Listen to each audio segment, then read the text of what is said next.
Hola, ¿qué tal? Buenos días, buenas tardes o buenas noches, depende del lugar en el que nos veas. Bienvenido, bienvenida a tu espacio Líderes al Descubierto, donde como todos ustedes saben, platicamos con diversos líderes alrededor del emprendimiento, pero también de sus emociones y de las cosas a las que hay que enfrentarse para llevar un emprendimiento al éxito.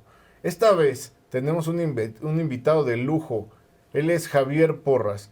Él es CEO de Grupo CICE, empresa dedicada al tema de seguros, y también es presidente de la ADIEM, Asociación de Industriales y Empresarios de Morelos.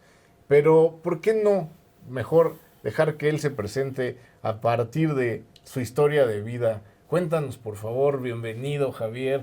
Nos gustaría escuchar qué hay en tu infancia, en tu juventud o en los momentos más recientes que te han llevado al éxito del que podemos dar cuenta a partir del seguimiento de tus redes y de tu actividad en el mundo empresarial. Bienvenido. Muchas gracias, Bogar. Primero que nada, agradecerte la invitación al programa. Un saludo a toda la audiencia. Y bueno, los temas de emprendimiento siempre han sido complejos o desde mi punto de vista, tiene que haber, para que tú tengas un emprendimiento, tiene que haber algo en donde te marca y a partir de eso que te marca una historia, tú empiezas a hacer tu emprendimiento. Y esto, pues puede ser cualquier cosa. Ya lo Cualquier creo, experiencia de ya vida. lo creo. Aunque hay quien nunca lo descubre, ¿no? También, puede ser. Pero por eso yo digo que hay que estar muy atento porque durante la vida vas teniendo muchas señales y más bien como yo lo veo son decisiones. Y esas decisiones son las que te van transformando y te van llevando hacia tu futuro, que son las mismas decisiones que yo fui tomando y que es las que me trajeron a quién soy yo y en dónde estoy hoy.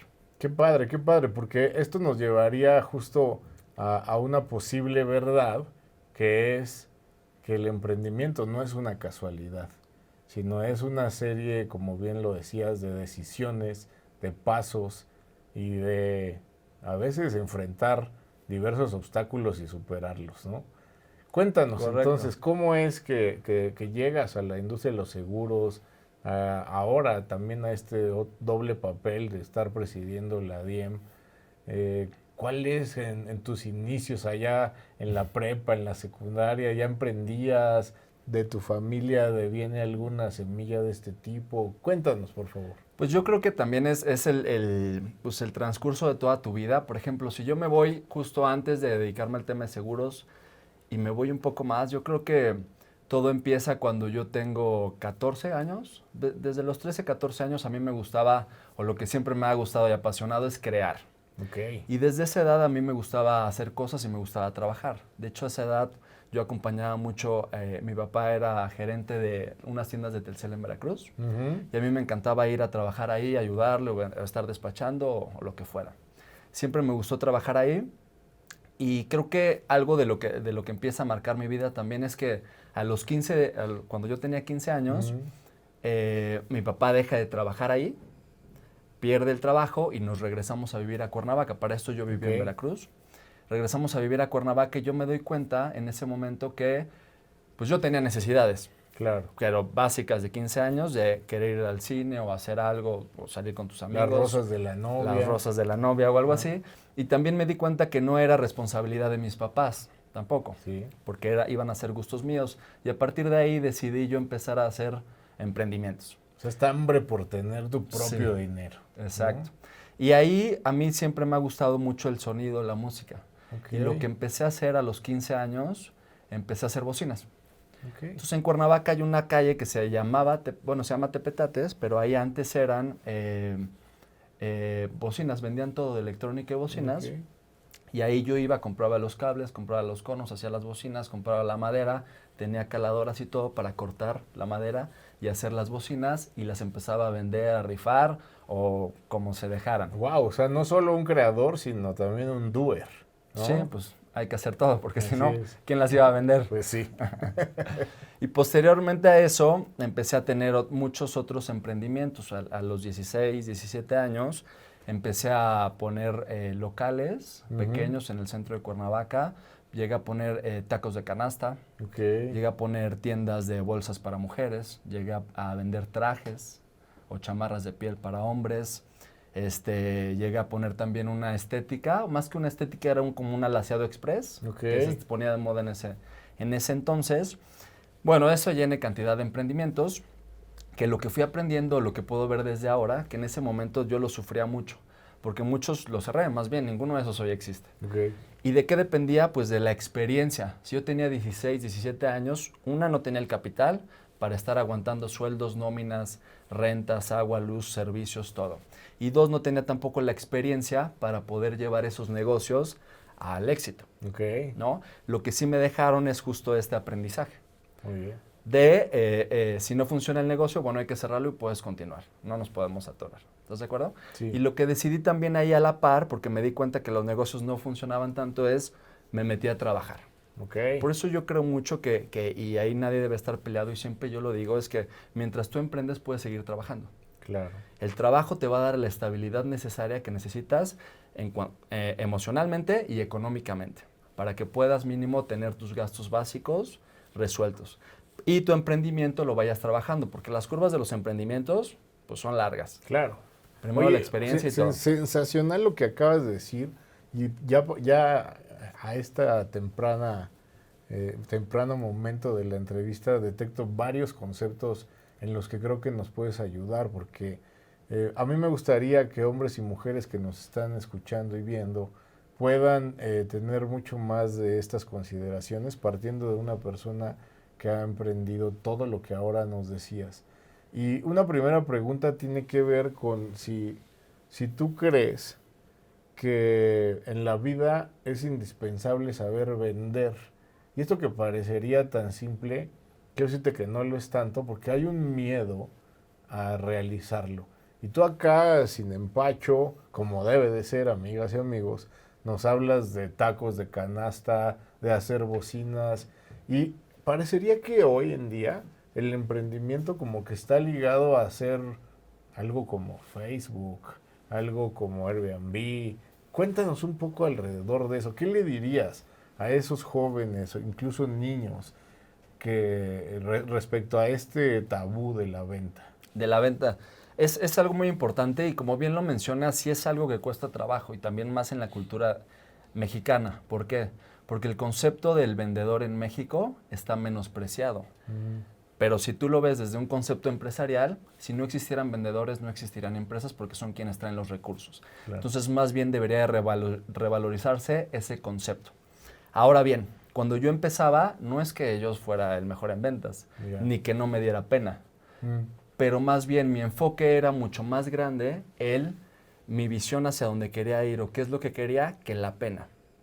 Entonces, si te escuchara ese niño o niña de 13, 14, ¿qué le dirías para vencer la pena? Nada, pues que siga haciendo como lo hizo, la verdad, porque fue una construcción. Yo no nací sabiendo vender ni que no me diera pena vender algo, porque sí me daba pena. Sí. Justo por esos paradigmas y consejos, y conceptos que en México sí me daba pena, porque cuando vendía yo tengo un recuerdo muy, muy claro de que yo iba en mi bicicleta, literal una bicicleta, cargando una chamarra de piel, y me metí a todas las tiendas y a los locales a ofrecer esa chamarra de piel a ver si la podía vender. ¿Cuándo la vendí? Nunca la vendí. Pero esa experiencia te va quitando el miedo de que no pasa nada si tú vas y ofreces tu producto. No, y si te dicen que no, pues da igual. Claro, claro. Oye, pues qué padre. Fíjate que ahí tenemos una gran coincidencia, porque yo también muy, muy pronto quería tener mi dinero. Dejar de pedirles. A mí me daba pena pedir dinero a mis papás. Porque pues veía que había carencias y decía, claro, pues es inconsciente esto. Así que también trabajé en una vulcanizadora, pero dentro de estas cosas de la pena, fíjate que yo iba a comprar estos rines o gotitas de chicharrón y agarraba de la alacena de mi mamá el aceite y la sal y el limón y la Valentina y hacía bolsitas y tocaba de puerta en puerta vendiendo mis chicharrones. No sabes la pena que me daba y este momento de tocar el timbre y si iba a salir el perro, te iban a echar un balde de agua o qué cosa iba a pasar. Y yo nada más me acuerdo que me acordaba de ese balón de americano que me quería comprar, o de ese carrito de control remoto, ¿no? O la ida al cine, que va a patinar de pronto. Entonces, eso era lo que me hacía superar esa pena. Pero lo dices muy bien, Javier, de cómo eso te va enseñando y va finalmente ejercitando el cerebro y tus emociones rumbo a saber que no te va a pasar nada. Me gusta mucho decir que el no ya lo tenemos. Sí, es verdad. Vamos a por el sí, ¿no? Y eso nadie te lo va a regalar. Fíjate que hace rato que decías lo de la chamarra, recordé esta que se llama la ley de los promedios.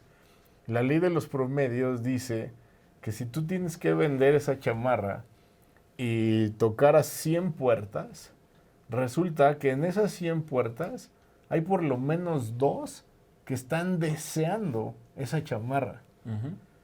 Pero curiosamente, y por una cosa que no se sabe a pesar de que se ha estudiado, esas puertas pueden estar en los últimos 5 lugares. Claro.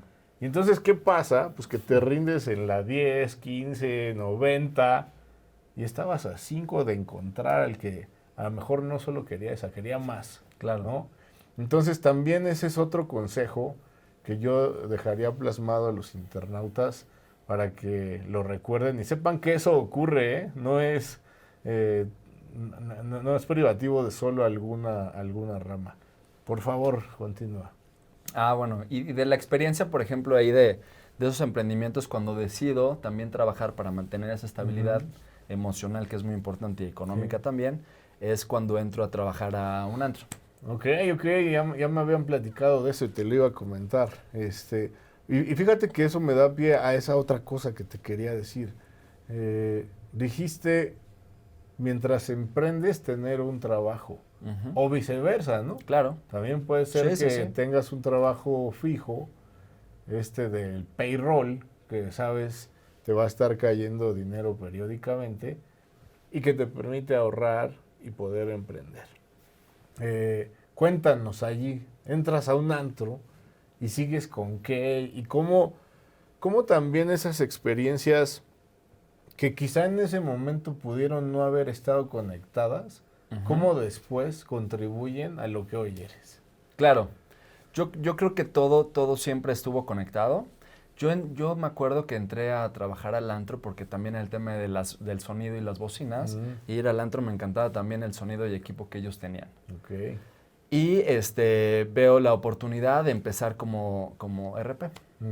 Y entonces llego y le digo al director del antro y le digo, ¿sabes qué? Oye, quiero ser RP de aquí. Pues ya no me daba pena andar ofreciendo chamarras, pues decirle, oye, quiero trabajar, pues me daba igual, ¿estás de acuerdo?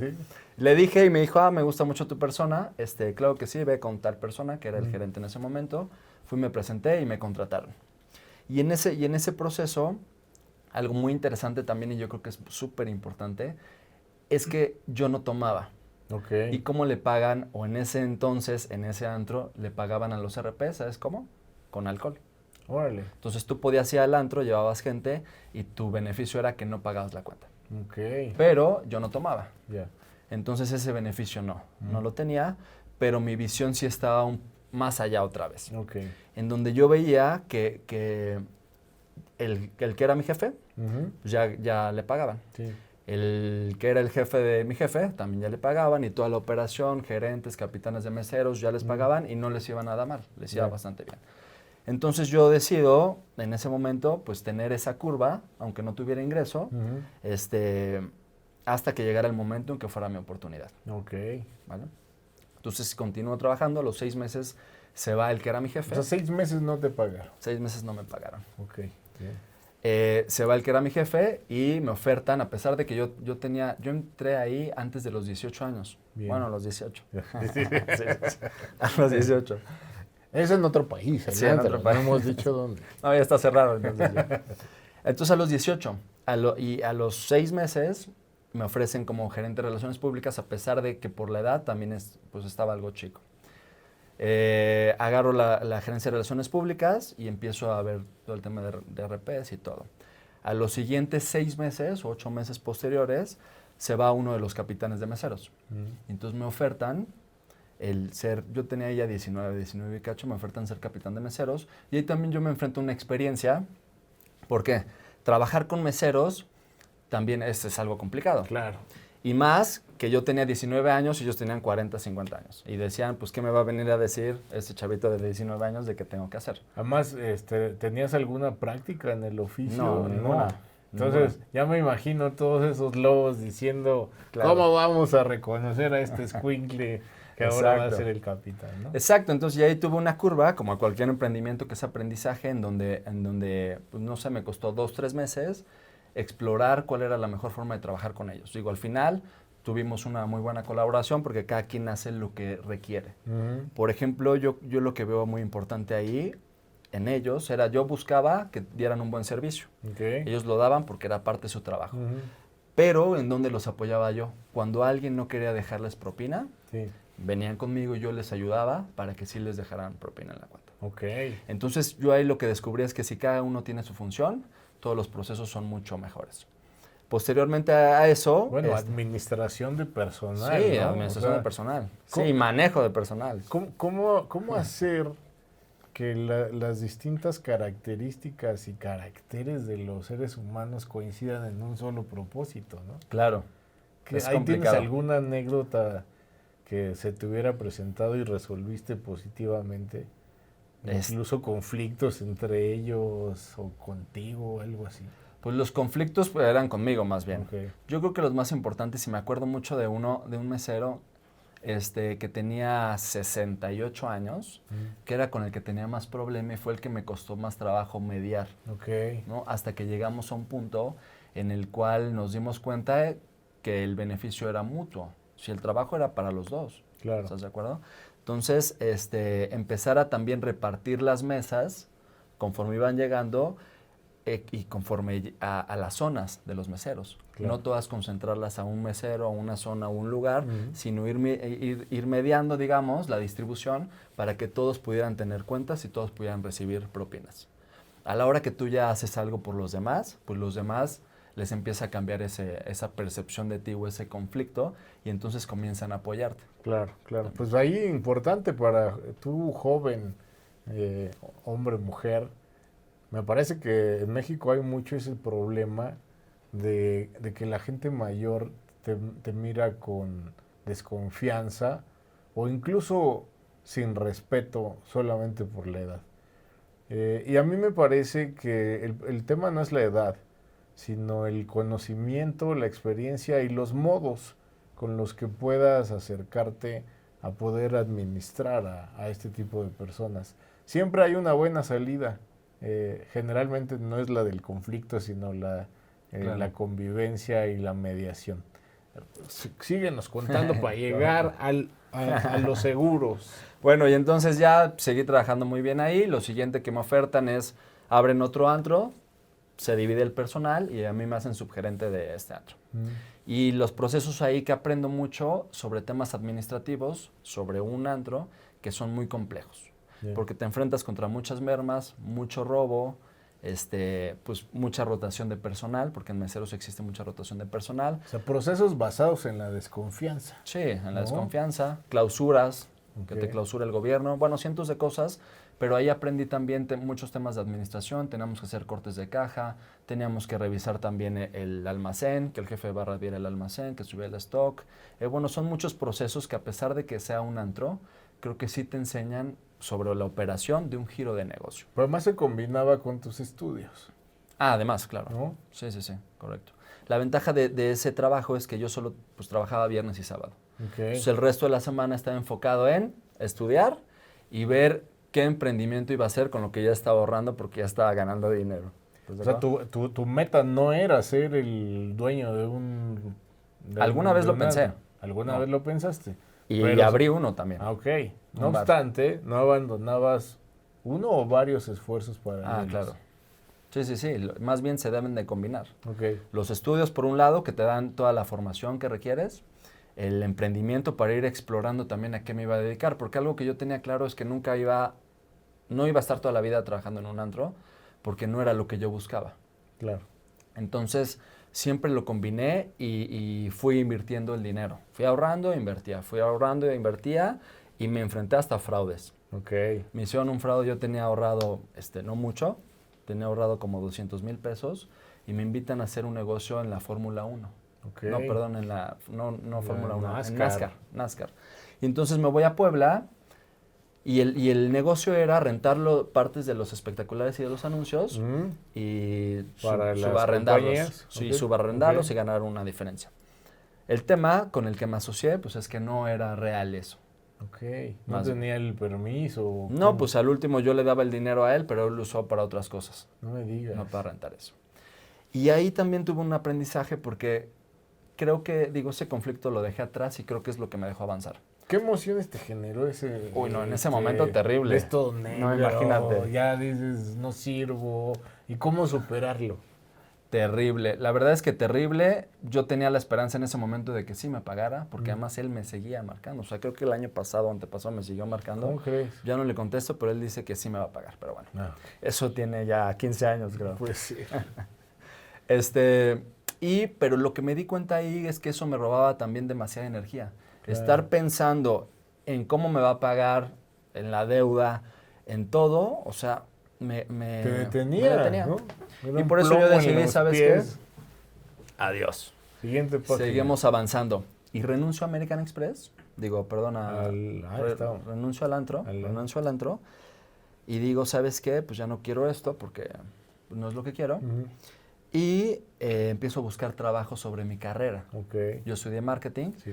y empiezo a buscar. Y dentro de lo que empiezo a buscar, había un trabajo que afortunadamente no me dieron, pero sí quería. Ok.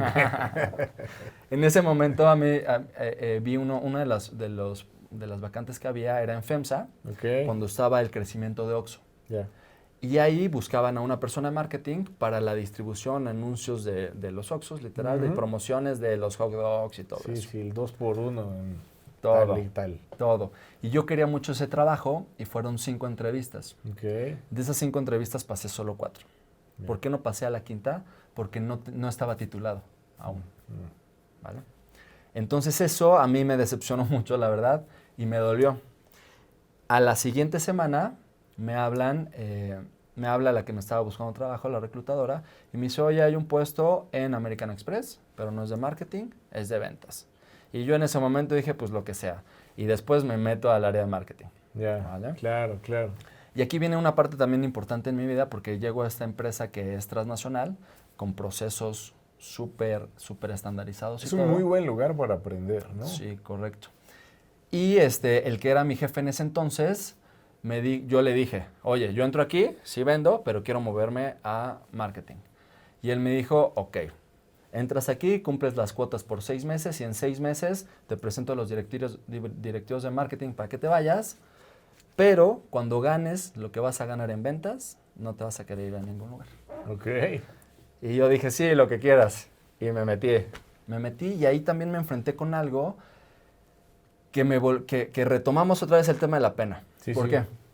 Porque yo vengo ya de trabajar en un antro, donde un antro te da una especie de burbuja en donde te da cierto poder, digamos, que no es poder. Claro, sí. Pero conoces a mucha gente, los ayudas a pasar, tienes firma para invitar, ciertas Ujú. cosas. Y ahora estoy entrando a un trabajo en donde tienes que vender tarjetas de crédito parándote en un módulo en un Sam's. Wow. Y acercarte a la gente y decirle, oye, ¿quieres American Express? Y como le haces tú hoy en día, se te acerca alguien, lo primero que dices es... Ya tengo, no me interesa, "No, no me interesa". bateo. ¿No? Ves que viene alguien y le dices que no. porque Se ya sabes. invirtieron los papeles, ¿no? Sí. De que así. la gente te buscara, ahora tú buscar a la Exacto. gente. Exacto, y ahí en American Express aprendí a trabajar eso también. ¿Qué tuve que hacer? Pues cambiar también la técnica para poder vender. Claro. Entonces yo cuando me acerqué, y también la vestimenta, porque Sí, como te importante, venta bien te claro, tratan. sí. Entonces yo iba vestido al Sam's de traje y con corbata, Ujú. y llegaba y me acercaba contigo y te decía hola. Y entonces tú no sabías si me conocías o no. Claro, ¿Y qué me decías? Hola. sí. Y entonces yo ya te decía, tramitamos su tarjeta y entonces ya era un concepto diferente. Ya me decías que no, pero ya era mucho más cordial. Claro. Y mi speech ya venía desarrollado en tu no. Ok. Yo te decía, ¿por qué no? ¿tienes muchas tarjetas o estás en buró o qué? Y tú decías, no, sí tengo muchas tarjetas o no tengo tarjetas o estoy en buró o tengo una. Y yo te iba perfilando porque American Express también es la más difícil de aprobar. Ok. Y entonces en ese perfilamiento, si me decías, tengo una y casi no la uso, eres buen perfil. Bien. Entonces de ahí me seguía hasta hacerte los cierres. Y eso me llevó a ser de los primeros lugares de venta a nivel nacional en American Express. Me mandaban a otras ciudades ya a capacitar y a vender para que perdieran ese miedo y vieran cómo le pueden hacer para vender. Qué buena cosa. Ya estabas listo para el marketing. Entonces. Ya estaba listo. Sí. Y ahí aprendí mucho. Estuve 2 años en American Express hasta que llegué al límite, ¿no? Ya estaba topado en comisiones, ya estaba y sabía que tenía solo 2 caminos. Uno es seguir en American Express y otro es dedicarme a algo que fuera mío. Y durante ese inter... Pero ya no quisiste ir al área de marketing. No, ya no. Ya no me iban a poder pagar lo que ya estaba ganando. Tenía razón quien Tenía razón. te lo había dicho. Totalmente, y se lo agradezco, tenía razón. Y entonces veo las 2 opciones que tengo. Digo, durante ese tiempo yo seguí invirtiendo también en varios negocios que tampoco funcionaron, porque invertía también en proyectos que no eran viables. No solo funcionaron para enseñarte. Correcto. No funcionaron como negocios, pero sí para aprender, porque invertí en proyectos que yo pensaba que iban a funcionar por apoyar al emprendedor, pero terminaban sin funcionar. Pero bueno, me dio todas esas experiencias. No eran tan viables. ¿Un ejemplo? No eran tan viables. Por ejemplo, es que bueno... Porque no era la Cuba más grande del mundo. No era la Cuba más grande del mundo, pero después del fraude me hice mucho más selectivo a tener que invertir y abrí una empresa de marketing digital que no funcionó tampoco. Esa es de la que me acuerdo ahorita. ¿Todavía no era momento o qué? Porque hoy... Ahí era donde empezaba, ¿eh? Yo tenía esa visión del marketing digital y era algo que había estudiado y ahí era donde iba a detonar. Pero bueno, ahí salgo de American Express y digo, ¿sabes qué? ¿Qué hago? Y tengo 3 ofertas. Una de HSBC, otra de Bancomer, de HSBC Banamex y otra de Seguros Monterrey. O sea, nuevamente en el sector. Sí, en el sector porque venía de American Express. Sí. Entonces me buscan y los primeros 2 bancos tenían sueldo base más comisiones topadas. Y en Seguros Monterrey lo que me dijeron es, no hay sueldo base, pero si vendes 1 millón, comisionas sobre 1 millón. Y yo dije, no me den sueldo base, vamos a meternos ahí. The sky's the limit. Exacto. Y ahí es donde me metí al tema de seguros. En ese mismo momento, los primeros 6 meses, pues estoy dedicado a Seguros Monterrey, empiezo a vender y todo, empiezo también a vender bastante bien. El primer mes pedían que vendieras 3 pólizas para ser agente bueno y yo vendí 21 pólizas el primer mes. Wow. Entonces así me fui y a los 6 meses me di cuenta que no podía venir a empujar solo un producto. Bien. Y decir, ¿sabes qué? Esta es la única compañía, o es la mejor, o es la que te conviene, o es la única que te va a pagar, cuando ni siquiera yo lo sabía. Bien. ¿Vale? Y ahí también tengo una experiencia de mi tía, porque yo le voy a ofertar un seguro de gastos médicos mayores, y ella me dice, ok, te lo compro a ti. Pero me saca su póliza actual, que era con Banorte, si no mal recuerdo, las reviso, veo las condiciones que ella tenía y las que yo presentaba, y la mía era más cara y con menos cobertura. Wow. Entonces mi tía me dijo, pues oye, bonito, yo te la quiero comprar a ti, pero está más cara, y lo de las coberturas ella no sabía, pero yo sí me di cuenta. Entonces dije, no le puedo afectar y venderle algo que no y cambiarle de un seguro a otro. ¿Estás de acuerdo? Sí. Y entonces eso también fue lo que me marcó para yo decir, ¿sabes qué? Creo que debo de salir a buscar ahí qué es lo que le conviene a mi tía o qué es lo que le conviene a cada persona que yo tenga enfrente. Y lo que le convenga, también eso voy a comisionar yo. O sea, pusiste al usuario al centro. Es correcto. Entonces, es un ganar. Todos vamos a ganar aquí. La aseguradora en donde se queda va a recibir las primas, el asegurado va a tener el mejor producto que le convenga y yo voy a seguir creciendo también, comisionando en ese entonces. ¿Tú aprendiste, intuiste, leíste que actualmente las empresas y los emprendimientos que tienen éxito modificaron su manera de pensar? ¿En qué sentido? ¿O en cuál? En alguno de muchos sentidos. Se identificó que el prospecto de cliente tenía mucha información a la mano y que era capaz de comparar. Y entonces el emprendedor tradicional que por intuición o por tradición familiar o de donde le viniera decía, pues yo voy a vender tacos porque eso pega, se dio cuenta que cuando se cambiaba la visión y decían, pero ¿de qué quiere los tacos la gente? ¿O de cuáles está cansado? ¿O cuál es el diferenciador?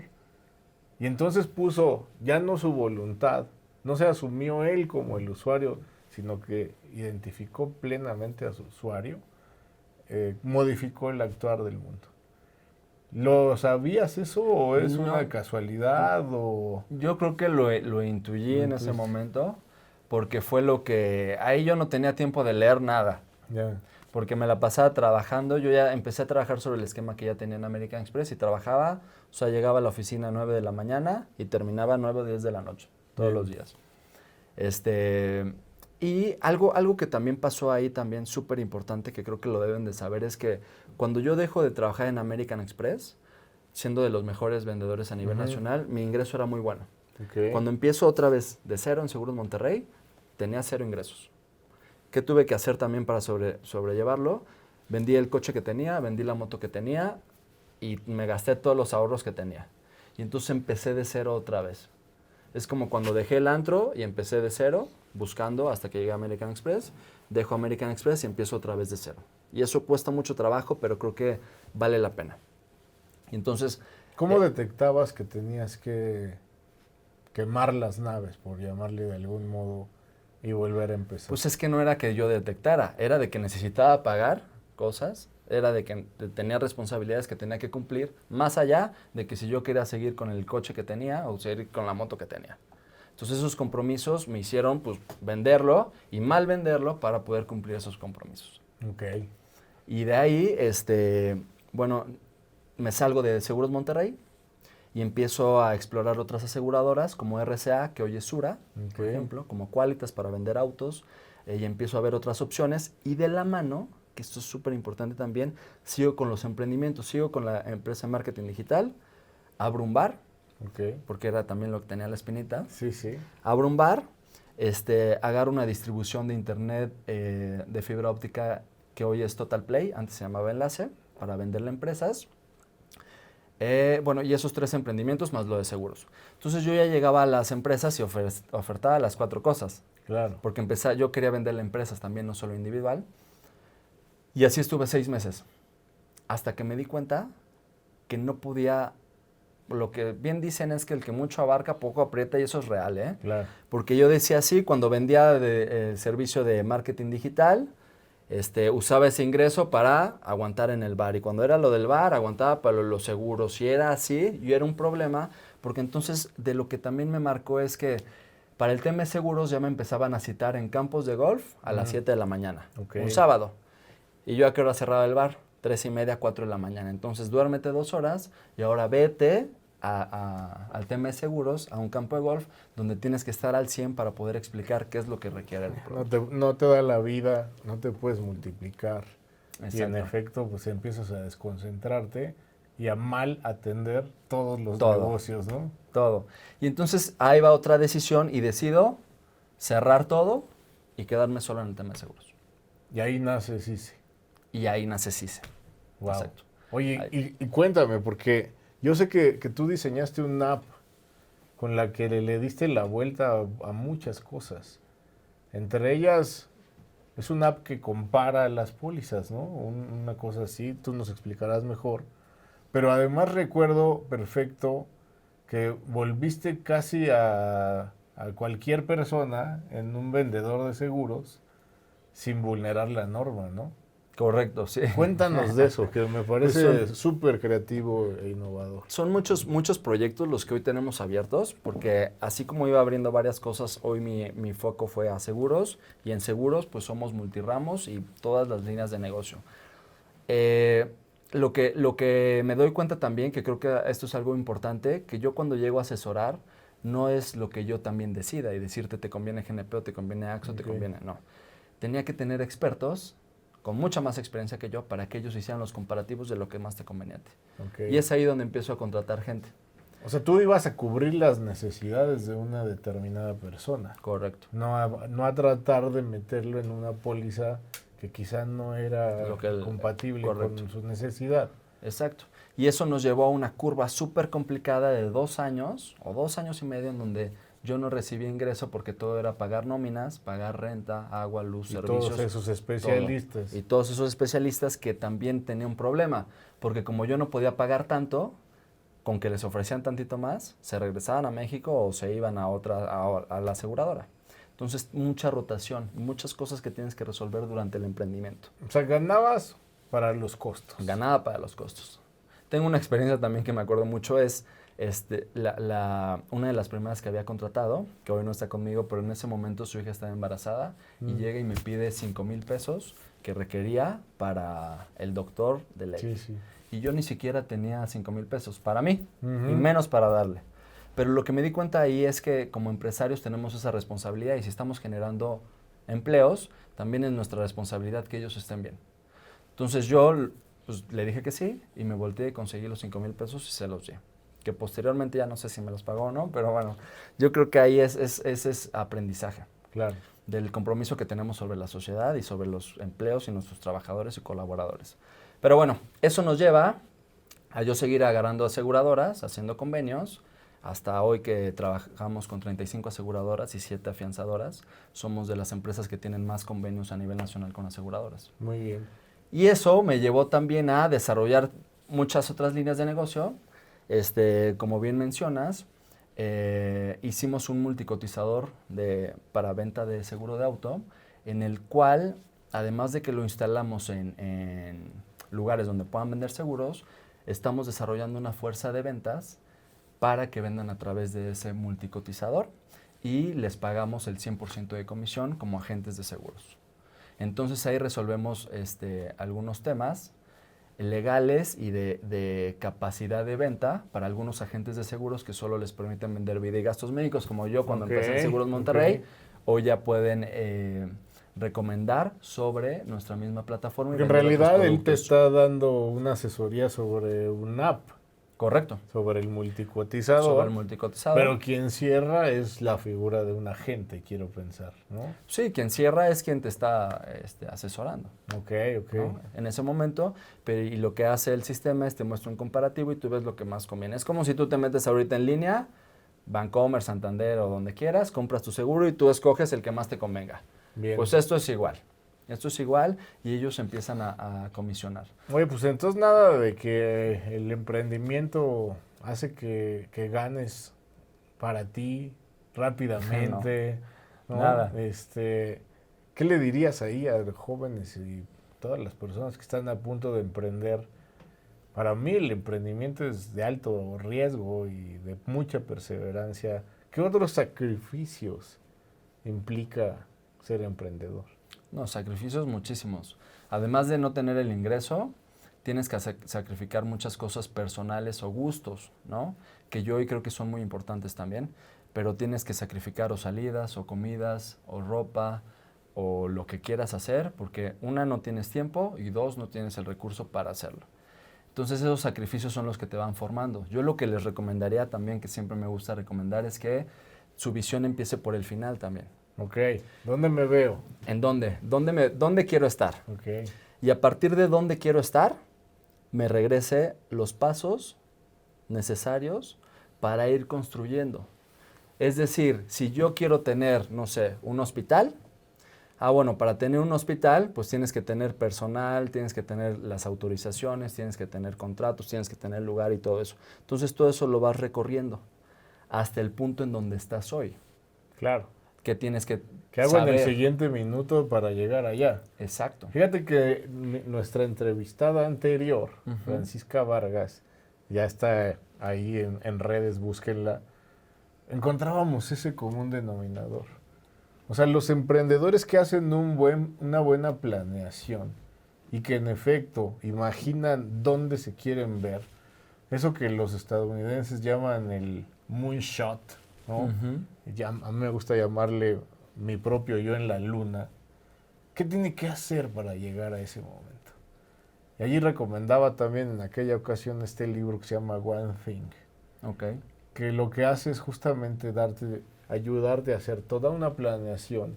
Que si tu proyecto te va a llevar 10 años, pues, ¿qué tienes que hacer el año 10, el 9, el 8, el 7? Y luego el mes, en la semana, el día, y como decía hace un momento, en el siguiente minuto. Correcto. ¿No? Y no perder esa constante. Me parece que como los bumpers, estas barreras que se ponen en el boliche, debería contenerte todos esos valores que te van a llevar a esa meta esperada. Para que no te salgas de eso. Y que Correcto. siempre te preguntes de momento a momento si lo que estás haciendo te permitirá sumar en ese camino hacia la meta.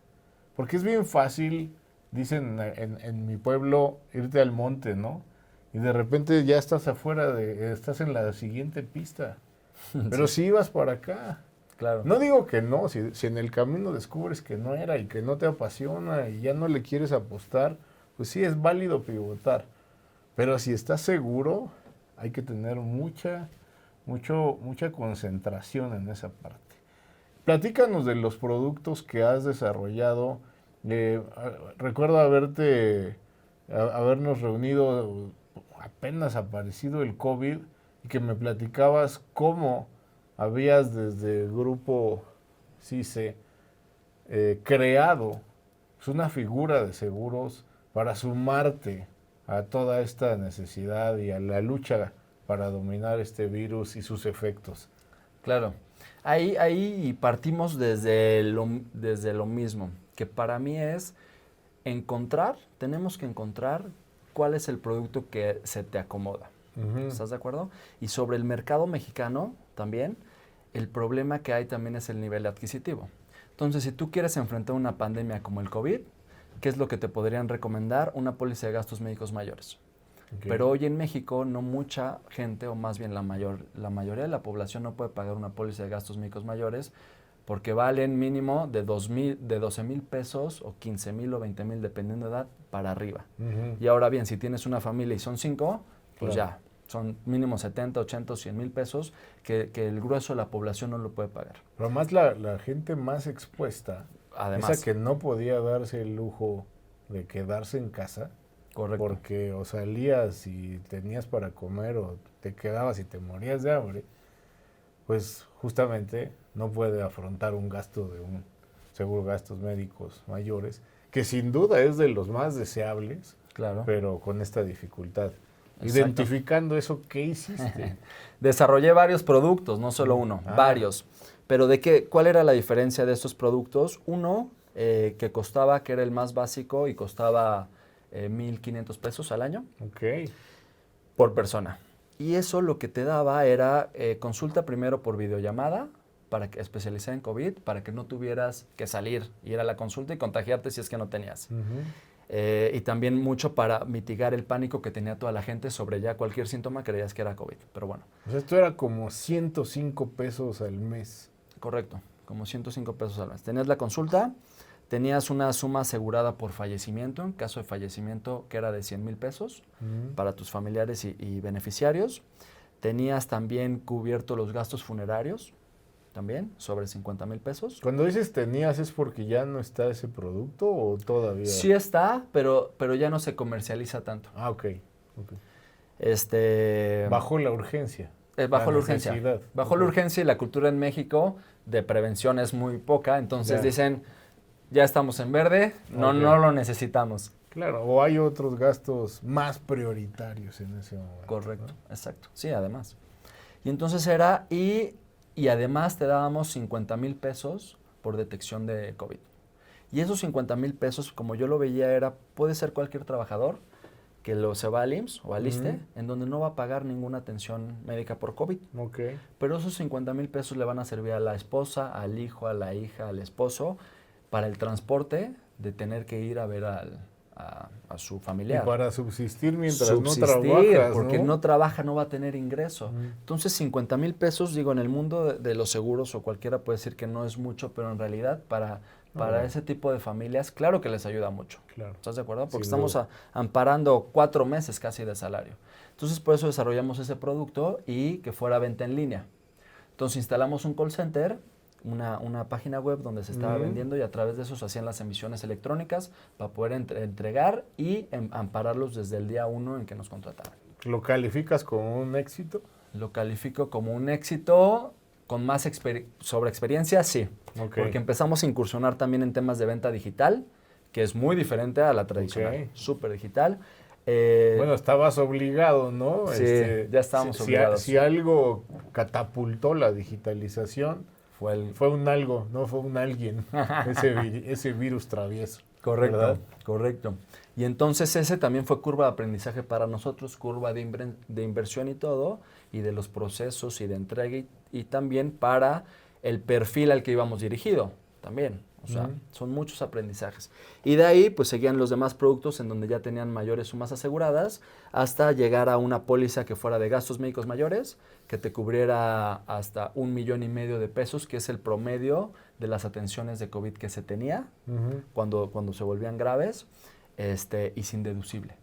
Muy bien. Entonces, que tú ya podrías ir a un hospital privado, ya que no fuera el IMSS o el ISSSTE, y de ahí te atendieran hasta 1,5 millones de pesos por COVID sin pagar deducible ni coaseguro. Y ahí ya estamos resolviendo pues varios nichos y varios productos y todos los empezamos a comercializar así. Y así nos hemos metido también en muchos nichos. Generar productos para gente que se dedica a la construcción, generar productos para ciertos especialistas. Y lo que hacemos es, ya que desarrollamos el producto, lo respaldamos con una aseguradora. Muy bien. Oye, pues en este programa, Líderes al Descubierto, se trata de descubrir al líder y alguna característica de él. Y yo ya te descubrí. La verdad es que descubro una persona inquieta que no se detiene ante el fracaso, sino que lo transforma en experiencia, que además está todo el tiempo evaluando si un emprendimiento ha dado resultado y si hay que dejarlo, pues hay que dejarlo y a la página siguiente. Pero sobre todo veo una cosa que el doctor Christensen, que escribe El dilema de la innovación, denomina las S's de la innovación. ¿Y por qué se refiere a las S's, a las letras S? Porque él dice que un emprendimiento empieza con mucha energía, esta baja un poco al mismo tiempo que la venta. Si se es constante, empieza a dispararse y luego finalmente vuelve a un declive. Y él enseña que cuando tú alcanzas la cúspide, debes iniciar el segundo emprendimiento. Ahí se genera una especie, bueno, él le llama ventana de innovación. Y dice que mientras no pierdas esos momentos, esos impulsos, pues es posible que tu organización perdure. Estamos ya en el final de esta agradable charla, querido Javier, y me gustaría cerrar con dos cosas. La primera, ¿cómo le dices a la gente que se acerque a ti? ¿Cómo te encuentra? Si se tiene acceso público a este multicomparador, como tú lo has llamado, si se trata de una llamada, de ir a una página, todos tus datos para poder dar acceso a la gente que necesita de esto, con esta cultura de llenar tus necesidades, no solamente ver el cómo vender, cómo ganar en la empresa, sino hacer esto. Y la segunda cosa, pues que puedas dejarnos algunos tips para los emprendedores que nos siguen y para quien está a punto de hacerlo, de cómo superar los obstáculos. Ya nos has dado varios, pero puntualizados así en 2, 3, 4, 5, los que nos puedas regalar, con el objetivo que tenemos aquí en C-Level, nuestra revista casa, de seguir inspirando a la gente que viene detrás, pujando por el emprendimiento.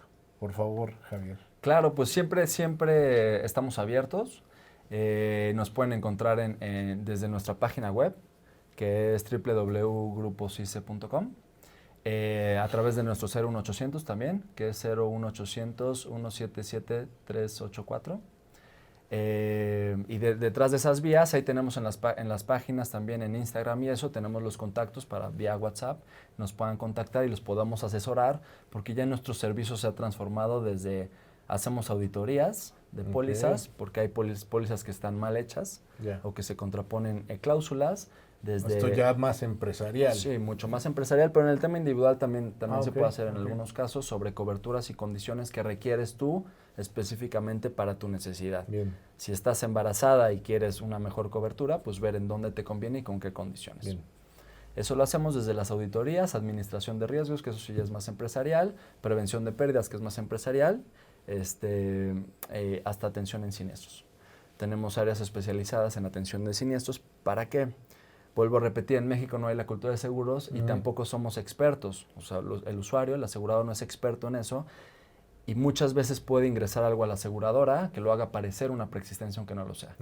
Y si eso sucede, pues nunca te van a pagar. Entonces esa asesoría previa nosotros siempre se las damos para buscar que el pago sea mucho más rápido, que sea siempre también un siniestro real, obviamente. Pero bien, toda esa asesoría la damos desde inicio hasta fin, es lo que nos ha permitido también crecer. Muy bien, de cualquier manera estaremos colocando los datos al final de este video y en los comentarios para que lo puedan localizar. Y los tips. Tips, yo creo que algo muy importante, como ya lo mencioné, es la visión, hacia dónde vas. Algo súper importante es el tema de las decisiones. Todo lo que decidas hoy te va a repercutir mañana. Y todo es todo tu día, todas las decisiones. Entonces, ser muy responsable con lo que quieres y el compromiso que tienes hacia ti. Si quieres estar ahí, es comprometido contigo mismo y después del compromiso contigo mismo ya es sobre los demás y sobre la gente que te rodea o los emprendimientos. Pero primero es contigo mismo. Pues fantástico, te agradecemos mucho y bueno, estás siempre bienvenido a este espacio, a escribir en nuestra revista. Sé que pronto tendremos algunas noticias más de Javier Porras. Muchísimas gracias. Ha sido un placer. A ti. Igualmente.